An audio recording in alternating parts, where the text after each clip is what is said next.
los usuarios.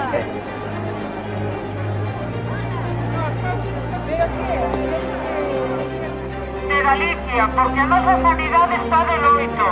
A dignidade dos pacientes porque se está machinando, porque se está metendo nunhas condicións que non aguantamos máis.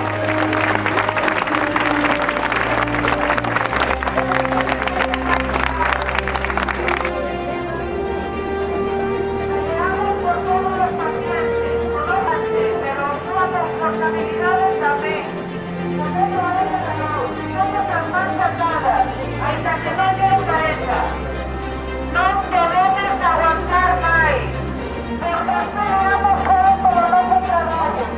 Que o teñan claro todos. É por nós e porque non queremos que pase o mesmo que está pasando no Hospital de Vigo. A construcción deste hospital na área de Vigo. Que están pensando desde hai unha semana porque non nos deixan traballar.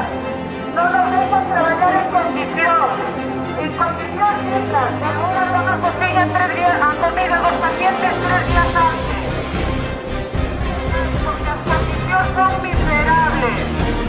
Porque non supón un peso para a sanidade. Con ese hospital que están construindo e llorando. É de calidade! Sanidade pública é de calidade! Estamos llenas a 24 horas. Y a ustedes, la última por la tarde, para Vigo. 24 horas. Así que sigan ahora la que se colana y después de 3 de la tarde. Trasladaron los pacientes para Vigo y cerraron las camas de Piñón. No mesmo. A realidade é que se pechou o hospital. Non se podía arranjar. Pechouse e aí... Primera estación.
Pedimos por los